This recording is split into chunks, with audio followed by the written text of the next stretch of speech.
아멘. 할렐루야. 하나님께서 영광 받으신 줄로 믿습니다. 우리 교회 오늘 창립 58주년 생일날인데요, 우리 하나님께 영광의 박수를 올려드리겠습니다.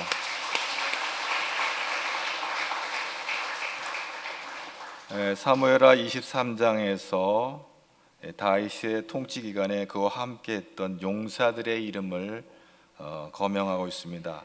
최측근들이죠. 40년 통치를 성공적으로 마무리했던 이 다윗 왕이 그와 함께했던 37명의 이름들이 기록이 되어 있어요. 이런 사람들이 나와 함께했다는 거죠. 이제 그 8절부터 나오는데 이름이 구체적으로 나오는데 세 용사, 첫 부분의 용사 중에서 세 사람이 등장하는데 요셉, 바세바와 엘라살과 그리고 쌈마입니다. 8절부터 그래가지고 39절까지 그 목록이 나오는데 그 용맹 묵상한 그 참모들의 이름들이 총 37명이 등장하고 있습니다. 이 용사들이 다윗에게 바친 충성과 그들의 그 헌신을 통해서 이스라엘이 든든히 세워져 갔던 것이죠. 그리고 다윗의 40년 통치 기간을 견고하게 했던 것이죠. 그런데 다윗이 돌이키면서 잊을 수 없는 사건이 오늘 본문에 기록되어 있어요.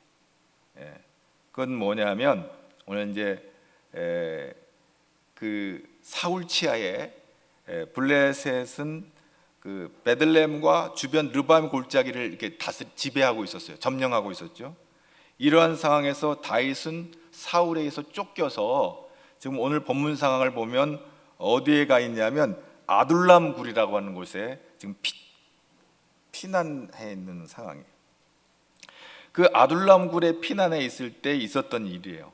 다윗이 혼잣말처럼 그런 말을 해요. 목이 마르다. 내가 베들레헴 성문 곁 우물물을 누가 나로 마시게 할까? 이때가 지금 추수 때라 굉장히 그 더운 아주 그런 상황이에요.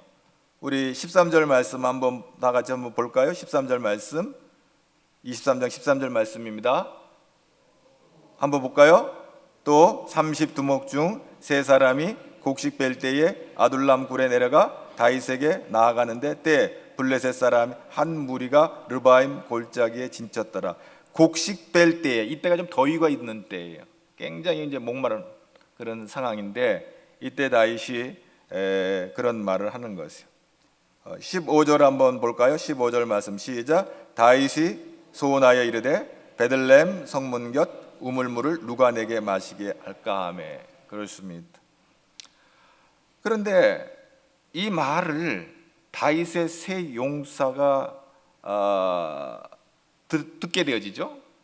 주군의 말을 듣고는 자기들의 생명을 돌아보지 않고 베들레헴까지 가서 블레셋과의 전투를 하면서 우물물에 물을 길러오는 거예요. 지금 이 아둘람 굴에서 베들레헴까지는 한 20km 정도 되는 거리예요. 뭐 짧다면 짧고 멀다면 먼 거리인데 그 20km 되는 그 먼 곳으로까지 가서 물을 길러 가지고 오는 거예요. 다윗이 목마르다 그러니까. 기가 막힌 일이 아닐 수가 없습니다. 그것도 그냥 가서 우물에 가서 물만 쭉 길러 오는 게 아니에요. 블레셋과 싸워서 그걸 돌파해 가지고 가서 물을 길러 오는 거니까 굉장한 위험한 미션이에요. 생명을 건 아주 미션이에요. 그들의 용맹도 대단하지만 그들의 마음씀과 충성심이 대단한 겁니다. 그들은 주군의 명령 때문에 목숨을 건 것이 아니고 다윗의 마음을 읽은 거예요. 지금 다윗이 굉장히 디프레션에 빠져 있는 상황이에요. 그래서 그 아둘람 굴에서 쫓겨서 지금 사울에 쫓겨서 그런 있던 상황이었기 때문에 다윗의 마음에 위로가 될까 해가지고 자기들의 목숨도 아깝지 않다고 여겼던 이 세 용사가 다윗이 그 우물물을 다윗에게 공개하기 위해서 그들이 그런 일을 감행한 것이죠. 다윗은 자기가 사랑하는 그 세 용사가 떠온 그 우물물 속에서 용사들의 희생정신과 충성심을 보게 되는 것입니다. 다윗은 자기를 위하여 생명이라도 내어놓는 이 마실 물을 얻기 위해서는 생명이라도 아까워하지 않은 이 용사들을 보면서 감동을 한 거예요. 내가 이들의 왕이구나. 너무 자랑스럽고 영광스러운 거예요. 그 자체가. 그리고 이런 참모들의 충성이 아니었다면 다윗이 40년의 통치를 할 수가 없었을 거예요. 이 다윗의 주변에 이렇게 있는 이 충성스러운 사람들로 인해서 오늘 이 다윗이 마지막 이제 마무리하는 사무엘하 23장에는 그들을 기억하고 이 에피소드를 다시 한번 자기가 지나온 세월 가운데 참 이렇게 감동적인 사건이 있었음을 회고하면서 이렇게 말씀하고 있는 것입니다. 다윗은 구약에서 기름 부음 받은 예수 그리스도를 예표하는 인물입니다. 그러므로 이들의 충성은 바로 예수 그리스도에 대한 충성인 거예요. 예수님께서 요한복음 15장 13절에 그런 말씀 하시잖아요. 친구를 위하여 자기 목숨을 버리면 이에 더 큰 사랑은 없다 하고 제자들에게 말해요. 친구를 위해서 목숨을 버려.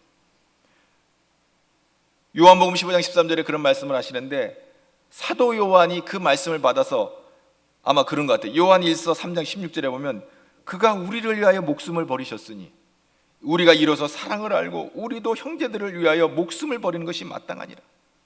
예수님께서 우리를 위하여 생명을 내주셨으니 우리가 그 은혜를 입었으니 그 사랑을 입었으니 우리도 서로 사랑하고 생명을 바쳐서 주의 복음을 증언하는 일에 우리가 생명을 던져야 되지 않겠냐 하고 격려하고 도전하는 말씀이 아닐 수가 없는 것입니다. 교회는 어떻게 탄생했나요? 예수 그리스도께서 십자가에서 죽으심으로 철저히 자기 부인과 십자가의 사건을 통해서 그 기초 위에서 은혜를 받은 사람들이, 그 은혜를 경험한 사람들이 부름을 받아서 하나님의 구원의 공동체에 참여해서 서로를 격려하고 또 땅끝까지 주의 복음을 증언하는 일에 같이 힘을 쓰는 그런 귀한 공동체가 바로 교회가 아닐 수가 없습니다. 그래 제자로 부름을 받은 자는 생명 공동체예요. 예수 그리스도의 생명으로 생명을 얻은 거기 때문에 너무너무 감격스러운 거예요. 그래서 형제를 위해서 생명을 걸고 복음을 증언하는 일에 우리가 매진을 하게 되는 것입니다. 교회가 그렇습니다. 오늘 주님께서 말씀하시는 것입니다. 마음 맞는 사람들끼리 끼리끼리 물론 신앙생활을 하기도 해요. 그러나 뭔가 맞지 않아서 좀 불편하고 어떻게 보면 관계가 소원해질 수도 있지만 우리는 예수님이 우리 왕이시니까 예수님의 명령 앞에 우리는 순종하고 하나가 되는 줄로 믿습니다. 그렇습니다. 오늘 다윗이요 이 충성스러운 이 세 용사를 통해서 얼마나 감동을 하는지 우리 16절 한번 읽어볼까요? 16절 한번 보겠습니다. 16절 시작. 세 용사가 블레셋 사람의 진영을 돌파하고 지나가서 베들레헴 성문 곁 우물물을 키러 가지고 다윗에게 왔으나 다윗이 마시기를 기뻐하지 아니하고 그 물을 여호와께 부어드리며 이르되 17절 이르되 여호와여 내가 나를 위하여 결단코 이런 일을 하지 아니 이는 목숨을 걸고 갔던 사람들의 피가 아니니까 하고 마시기를 즐겨하지 아니하니라. 세 용사 이러한 일을 행하였다. 다윗이 기가 막힌 거예요. 그 물을 마실 수가 없어요. 왜? 이거는 우리 형제들의 피다. 목숨을 걸고 길러온 물인 거예요. 그걸 자기가 먹을 수가 없는 거예요. 너무 감격스럽기도 하지만 이 물을 어떻게 내가 먹냐. 이 형제들의 피다. 이거는 생명보다 귀한 형제들의 피다. 자기가 받아 마실 수가 없는 거예요. 그리고 순간 알았어요. 이건 내가 마실 것이 아니다. 이건 하나님께 드려야 된다. 여느 지도자 같으면 그래 수고했어 라고 벌컥벌컥 들여 마실 수도 있을 거예요. 일반 지도자들은 야 니들 목숨 걸고 물을 길러오니라고 고생했어 하고 격려하고 그냥 발칵발칵 마셔도 될 거예요. 근데 그 물을 차마 못 마시는 거예요. 이거 피 같은 물을 못 마시는 거예요. 이건 내가 마실 게 아니다. 이건 하나님께 드려야 된다. 그리고 물을 전제로 하나님께 제사를 드리는 거예요. 거기 땅에다 부었다고 하는 것은 하나님께 드리는 거예요. 이 제물을 받으실 수 있는 유일하게 합당하신 분은 하나님밖에 없다 그런 거 알았어요. 굉장히 영적인 분별력이 있는 거예요. 이 이상의 많은 지도자들은 자기가 하나님께 올라갈 영광을 자기가 다 받아 누리는 사람들이 얼마나 많은지 몰라요. 자기가 그 영광을 다 취하는 거예요. 근데 순간적으로 다윗은 이것은 내가 취할 것이다. 하나님께 드려야 될 것이다. 그리고 여호와께 부어드리는 전제를 드리는 거예요. 결단코 이런 일을 하지 아니하리다. 이는 생명을 돌아보지 아니하고 갔던 사람들의 피냐. 다윗은 자신과 하나님을 구별할 줄 아는 그런 영적 분별력을 가지고 있는 거예요. 그래서 자기에게 마시라고 가져온 물을 하나님, 제 사랑하는 부하들의 피보다 귀한 물을 받으시옵소서라고, 이렇게 값비싼 것을 받으시기 합당하신 분은 제가 아니라 하나님입니다라고 하나님 앞에 쏟아서 그 물을 하나님께 올려드리는 거예요. 주님께서 십자가를 지시기 며칠 전에 마리아는 지극히 값비싼 향후, 보통 사람의 1년 연봉에 해당되는 그 나도 한 옥합을 깨트려 가지고 아낌없이 주님의 발 앞에 다 쏟아 부었어요. 주변의 제자들이 아니 이 아까운 걸 갖다가 이게 뭐 하는 짓이야? 불쌍한 사람들 도와주면 이거 귀한 재물을 이렇게 허비해 그랬더니 예수님 말씀하세요. 내버려둬라. 나의 장사를 예비한 거다. 마리아가 오랜 세월 몇 년 동안 예수님을 따라다니면서 굉장히 총명했어요. 영적 분별력이 있어요. 아, 주님이 우리를 위해서 십자가를 지시는구나. 그 장사를 예비한 거예요. 나도 한 옥합을 깬 거는. 이거는 복음이 전해지는 곳에 이 이야기들은 계속 증거될 것이다. 오늘 2000년이 지난 오늘 이 시대도 이 나도 옥합을 깬 여인의 이 기가 막힌 이 헌신을 오늘 우리가 듣고 있지 않습니까? 이런 것은 사람이 받을 수 있는 것이 아니라 주님이 받으실 것이죠. 하나님이 받으실 것이죠. 여러분, 이 다윗의 태도가 하나님 마음에 든 거예요. 다윗이 많이 부족한 사람입니다. 여러 가지로 허물이 있는 사람입니다. 그럼에도 불구하고 다윗이 자기가 취할 것과 하나님이 취할 것을 이 분별할 수 있는 이 영적 분별력을 가지고 있었기 때문에 하나님 마음에 들었던 거예요. 다윗은 자신과 하나님을 구별할 수 있는 사람이었던 거예요. 이 권력이라고 하는 거, 이 권력의 이 권자에는 저울추라는 뜻이 있습니다. 이 저울추, 권력 할 때 우리 이 파워를 말하는 거예요. 권자의 저울추라는 뜻인데, 저울추는 뭐예요? 균형을 맞춰주는 거예요. 이게 균형. 그러니까 대통령은 이 대통령의 권력을 갖고 있으면 이건 가난한 사람이나 부한 사람이나 배운 사람이나 못 배운 사람이나 자기를 지지한 사람이나 지지하지 않는 사람들의 모든 사람들을 위해서 그 권력을 어떻게 해야 돼요? 써야 되는 거예요. 자기 진영의 사람들의 유익만을 위해서 힘을 쓰는 게 아니라 이 권력의 권자가 저울추예요. 균형이에요. 균형을 유지한다는 건 뭐예요? 공평함을 잃지 않는 것이 권력이고 이것이 참 행정이 되는 것. 자신이 권세가 있다고 힘이 있다고 함부로 남용하지 않았을 때 이게 중요한 거죠. 힘을 쓰는 것만 능사가 아니죠. 힘을 쓸 수 있어도 절제하는 것이 능력이에요. 자신이 취할 것과 취하지 말아야 할 걸 잘 구별하는 게 이게 능력이에요. 다윗은 목숨을 담보로 하여 떠온 그 물을 마실 수가 없었어요. 더 나아가 다윗은 자신에게 주어진 왕의 권세와 권한을 자신을 위해서 사용하지 않겠다고 하나님 앞에 지금 외치고 있는 거예요. 참으로 귀한 리더십이에요. 그리고요, 아울러 여기서 우리가 보게 되는 이 세 용사의 충성심이 다윗의 충성심을 자극해 하나님께로 향한 은혜가 흘러가는 거예요. 세 용사들의 마음속에 흘러넘치는 은혜가 다윗에게 흘러들어가고 그 다윗을 따르는 600명의 공동체 가운데 이 마음이 흘러들어가는 거예요. 이게 하나님 나라의 원리예요. 이 사건을 통해서 우울했던 다윗의 마음이 위로를 받고 다시 소망을 갖고 힘차게 주의 사명을 감당하게 된 것이죠. 아마 거기 600여 명의 다윗을 따르는 그 굴 속에 있는 사람들은 감동했을 거예요. 이 다윗을 보면서 우리 지도자가 이런 분이구나. 시편 42편에 다윗이 고백합니다. 하나님이여, 사슴이 시냇물을 찾기에 갈급함같이 내 영혼이 주를 찾기에 갈급하나이다. 내 영혼이 하나님 곧 생존하시는 하나님을 갈망하나니 내가 어느 때에 나아가서 하나님 앞에 배울고. 이런 갈망이 있는 거예요. 하나님께 향한 갈망이 있는 거예요. 간절함이 있는 거예요. 다윗의 마음이 이랬을 것으로 짐작이 돼요. 다윗은 충성스러운 부하 용사들의 그 목숨을 아끼지 않는 헌신과 충성을 통해서 위로도 받았고, 그 다음에 결국은 자기가 필요한 위로는 오직 주님께만 있는 것을 알았어요. 그 사실을 깨닫게 되는 자리까지 나가게 된 거예요. 우리의 영혼의 목마름을 채워줄 수 있는 것은 사람이 아니에요. 오직 하나님만이 우리의 모든 위로가 되신 줄로 믿습니다. 그렇다고 내가 여러분들 사람의 위로를 부정하는 거 아니에요. 사랑하는 남편, 사랑하는 아내, 사랑하는 부모, 사랑하는 형제, 사랑하는 자식들의 그 조그만 위로가 우리에게 얼마나 크고 큰 힘이 되고 마음의 기쁨이 되는지 몰라요. 그러나 본질적인 위로는 사람에게서 오지 않고 하나님께로부터 오는 거예요. 오늘 우리가 하나님께로 향해 나아갈 때 위로부터 내시는 놀라운 은혜와 능력을 힘어서 하나님의 복된 주의 자녀들이 되는 줄로 믿습니다. 그렇습니다. 이 다윗의 고백이에요. 오늘 본문을 통해서 깨닫게 되는 충성이 뭐예요? 오늘 특별히 오늘 본문 속에서 그런 말씀입니다. 충성은 물러서는 거 아닙니다. 오늘 9절과 11절에 보면 이스라엘 사람들이 블레셋 사람들 앞에서 물러갔다, 도망갔다라는 이런 말이 나와요.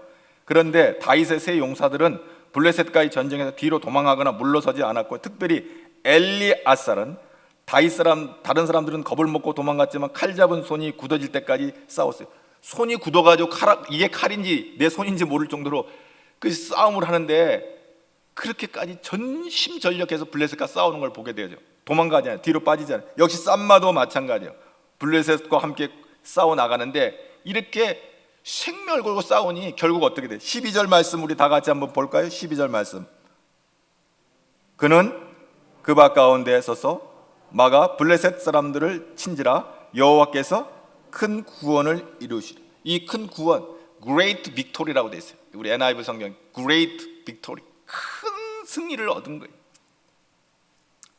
영적으로는 그렇습니다. 히브리서 10장 38절 39절에 보면 나의 의인은 믿음으로 말미암아 살려 또한 뒤로 물러가면 내 마음이 그를 기뻐하지 아니하리라 하셨느니라. 우리는 뒤로 물러가 멸망할 자가 아니요 오직 영혼을 구원하며 이르는 믿음을 가진 자니라 그랬어요. 여러분, 믿음을 가진 자는 뒤로 물러가지 않아요. 담대하게 앞을 향해 나가는 줄로 믿습니다. 여러분, 신앙생활하다 낙심하고 믿음에서 떠나가는 사람도 있어요. 그거 안 되는 거예요.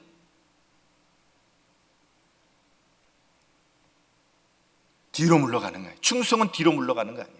여러분, 교회 직분을 맞아서 기분이 좋을 때는 열심히 일하다가 좀 자기 감정이 상하면 뒤로 물러가서 그냥 쑥 빠지는 그런 사람들 덜어 있어요. 안 되는 거예요. 우리는 어떤 형편이든지 끝까지 믿음으로 우리의 직분을 감당해야 될 줄로 믿습니다. 믿음으로 사는 것은 뒤로 물러서지 않는다는 이 말은 뭐예요? 뒤로 물러선다는 것은 세상과 타협하는 거예요. 자기 자존심, 자기 감정과 타협하는 거예요. 사탄 마귀는 그것을 통해서 우리를 자꾸 눌러 앉혀요. 야, 너만 교회 일꾼이냐? 자꾸 눌러 앉혀요. 실족하게 하고 실망하게 하고 낙심하게 하고 교회만 여기만 있어? 떠나가게 하고. 마귀의 장난이에요. 한번 우리가 직분을 맡았고 우리가 성도가 되면 끝까지 충성해야 되는 줄로 믿습니다. 제가 지난 주일날도 했어요. 예수를 믿을 때 우리 세 가족들한테 언제까지 예수 믿으랍니까? 죽을 때까지 믿는데. 요한계시록 2장에 뭐였어요? 죽도록 충성하라. 그리하면 생명의 관, 생명의 면류관을 우리에게 주리라 그랬잖아요. 그 죽도록 충성한다는 말이 뭐예요? 충성이 뭐예요? 피스티스, 이게 뭐예요? 피스토스, 믿음과 충성은 같은 어원이에요. 그러니까 죽도록 충성하라는 끝까지 믿으라는 거예요. 끝까지. 그러면 생명의 면류관을 주리라. 아멘. 오늘 예배 참여한 저와 여러분, 끝까지 주님을 붙잡고 나아가는 믿음의 용사들이 되기를 축복합니다. 그리고 주의 직분을 맡았으면 끝까지 감당하는 저와 여러분 되기를 축복합니다. 자기 기분에 따라서 드러났다 냈다 하지 말고 호떡 뒤집듯이 말이죠. 그것은 하나님 기뻐하지 않는 거예요. 어떠한 상황과 어떠한 조건과 어떠한 환경 가운데도 우리에게 맡겨진 그 미션을 수행할 때는 생명을 걸고 끝까지 감당할 때 하나님께서 상을 허락하시는 거예요. 생명의 면류관을 허락해 주시는 거예요. 오늘 이 복이 저와 여러분의 복이 되기를 주님의 이름으로 축복합니다. 또 한 번 오늘 본문께서 생각해 볼 게 하나 있어요. 충성의 반대는 뭘까? 충성의 반대는 반역이라고 생각하는 사람들이 있는데 오늘 성경을 보면 충성의 반대는 게으름이에요. 마태복음 25장에 예수님께서 달란트 비유를 통해서 말씀하시는데 2달란트와 5달란트 받은 사람에게 그렇게 칭찬을 해요. 열심히 장사해서 배를 남겼거든요. 그러니까 마태복음 25장 23절에 주님께서 뭐라고 말씀하시냐면 그 주인이 이르되 잘하였도다 착하고 충성된 종아, 내가 적은 일에 충성하였으면 내가 많은 것을 내게 맡기리니 내 주인의 즐거움에 참여하자. 열심히 일한 종들을 향해서 2달란트 5달란트 받은 종들을 향해서 충성된 종이라고 그랬어요. 그런데 1달란트 받은 자의 행위는 뭐라고 말해요? 악하고 게으른 종아. 마태복음 25장 26절. 한쪽에는 2달란트, 5달란트는 충성된 종이고, 그리고 그 1달란트를 가지고 그냥 땅에 묻은 사람은 악하고 게으른 종이 되는 거예요. 충성의 반대는 반역이 아니라 게으름이라는 거예요. 한 가지 재미있는 사실은요, 몸이 게으른 사람일수록 입이 부지런해. 입이 부지런해.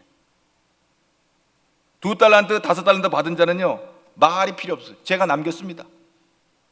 그걸로 끝이에요. 2달란트는 2달란트, 5달란트는 5달란트. 그리고 주인 앞에 가서 결산하는 거예요. 남겼습니다. 이게 끝이에요. 그런데요, 1달란트 받은 이 게으른 사람은 변명하고 핑계대고 말이 많아요. 말이 많아. 불평하고, 심지어는 다른 사람과 자신을 비교하고, 오히려 또 주인을 비판해요. 오히려. 그래서 마태복음 25장 24절에 1달란트 받았던 자는 와서 이르되 주인이여 당신은 굳은 사람이라 심지 않은 데서 거두고 뇌피셔. 그렇게 생각한 거예요. 자기 머리로. 당신은 굳은 사람이라 해치지 않는 데서 모으는 줄 내가 알았으므로 두려워하여 나가서 당신의 달란트를 땅에 감춰두었나이다. 보소서 당신의 것을 가져왔나이다. 핑계대고 변명하고 그러기에 바쁜 거예요. 입이 바빠요. 엉뚱한 일에 바쁜 것이 바로 게으름이에요. 무슨 말이에요? 자기 일에 바빠 하나님의 일을 게을리하는 것, 이게 게으름이에요. 영적으로. 사람이 게을러서 게으른 것이 아니라 하나님의 일에, 자기 일에 분주하다 보니까 하나님 일을 못하는 거예요. 하나님 기뻐하시는 일 못하는 거예요. 그러니까 그게 게으른 거예요. 여러분, 오늘 충성의 결과에 대해서 오늘 12절에 여호와께서 큰 구원을 이루셨다. 전심을 다해서 블레셋과의 사단 마귀와 싸워 나갈 때 큰 구원, great victory, 큰 승리를 이스라엘에게 허락해 주신 거예요. 그리고 이스라엘은 도망갔지만 그 세 용사들이 블레셋과 나와 싸울 때 담대하게 나와 나갈 때 하나님께서 큰 구원을 주신 거예요. 여러분, 오늘 또 교회에 많은 사람들이 있지만 이 세 용사와 같은 일꾼들이 필요합니다. 자기 생명을 걸고 충성하는 그런 용사들이 필요합니다. 하나님께서 역사하실 줄로 믿습니다. 그래서 하나님 우리의 충성을 통해서 하나님 나라를 확장되고 땅끝까지 주의 복음을 증언하게 하시는 것입니다. 그리고 마지막으로 생각해 볼 것은 이 충성의 결과가 18절에 기가 막히게 나왔어요. 한번 18절 다 같이 보겠습니다. 18절 다 같이 봅니다. 또 수르의 아들 요압의 아우 아비세니 그는 그 세 사람의 우두머리라 그가 그의 창을 들어 300 중에 죽이고 세 사람 중에 이름을 얻었으니. 이 이름을 얻었다고 그랬어요. 이 이름을 얻었다는 말이 뭐예요? 이름을 얻었다고 하는 말은 뭐예요? 하나님께서 잊지 아니하시고 기억하신다는 말이기도 하고요, 하나님이 그 충성을 다 기억하는 거예요. 그리고 우리 보면 그러잖아요. 이 잊지 않는다는 거가 굉장히 큰 의미가 있는데 NIV 성경은 famous라고 해서 유명해졌다는 거예요. 연예인들은 인기를 얻으면 사람들이 알아보잖아요. 그래서 다른 NRSV 성경이나 이런 보면 이름을 얻다는 거예요. 이름을 얻었다. 명예를 얻은 거죠. 명예롭게 된 거예요. 사람들이 알아보는 거예요. 훌륭한 사람, 유명한 사람, 연예인들 다 알아보는 것이.